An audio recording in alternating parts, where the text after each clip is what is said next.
وہ حیرت انگیز دریافت جب ایک ماں کے دودھ نے سائنس کو بھی چونکا دیا۔ دودھ صرف خوراک نہیں تھا، یہ ایک پیغام تھا۔ 2008 کی بات ہے۔ کیٹی آنڈے ایک نوجوان سائنسدان کیلیفورنیا کی ایک لیبارٹری میں کھڑی تھی۔ اس کے سامنے بندر کی ماؤں ریسس مکاک کے سینکڑوں دودھ کے نمونوں کا ڈیٹا پھیلا ہوا تھا، اور وہ ڈیٹا کسی بھی طرح سمجھ میں نہیں آ رہا تھا۔ پہلی حیرت، جن ماؤں کے بیٹے تھے ان کے دودھ میں چکنائی اور پروٹین زیادہ تھا، جن ماؤں کی بیٹیاں تھیں ان کا دودھ زیادہ مقدار میں پیدا ہوتا تھا، لیکن اس کے اجزاء مختلف تھے۔ یعنی دودھ ایک ہی نہیں تھا، وہ بچے کی جنس کے مطابق تیار ہو رہا تھا۔ لیکن اس کے مرد کولیکس نے فوراً طنز کہہ دیا کہ یہ غلط پیمائش ہوگی، وہ شاید اتفاق ہے۔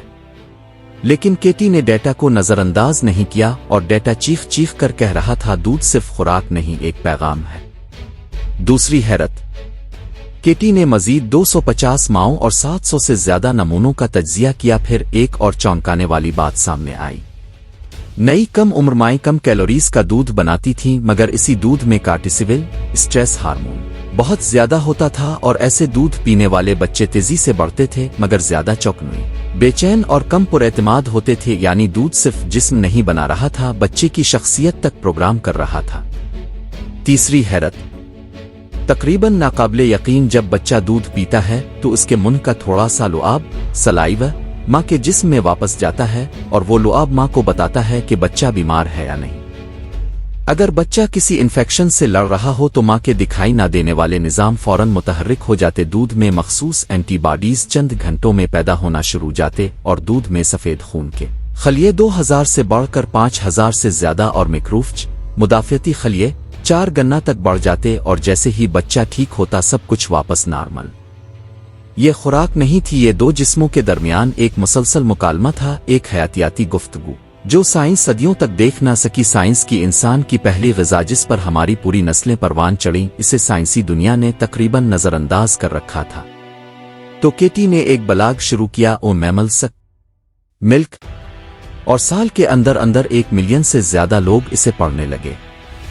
مزید انکشافات، دن کے مختلف وقتوں میں دودھ کی ساخت بدلتی ہے۔ صبح کا دودھ چکنائی میں سب سے زیادہ ہوتا ہے، ابتدا کا دودھ اور آخر کا دودھ مختلف ہوتا ہے۔ انسانی دودھ میں 200 سے زیادہ ایسے شوگر مالیکیولز ہوتے ہیں جنہیں بچہ ہضم نہیں کرتا، وہ صرف آنتوں کے اچھے بیکٹیریا کو خوراک دیتے ہیں۔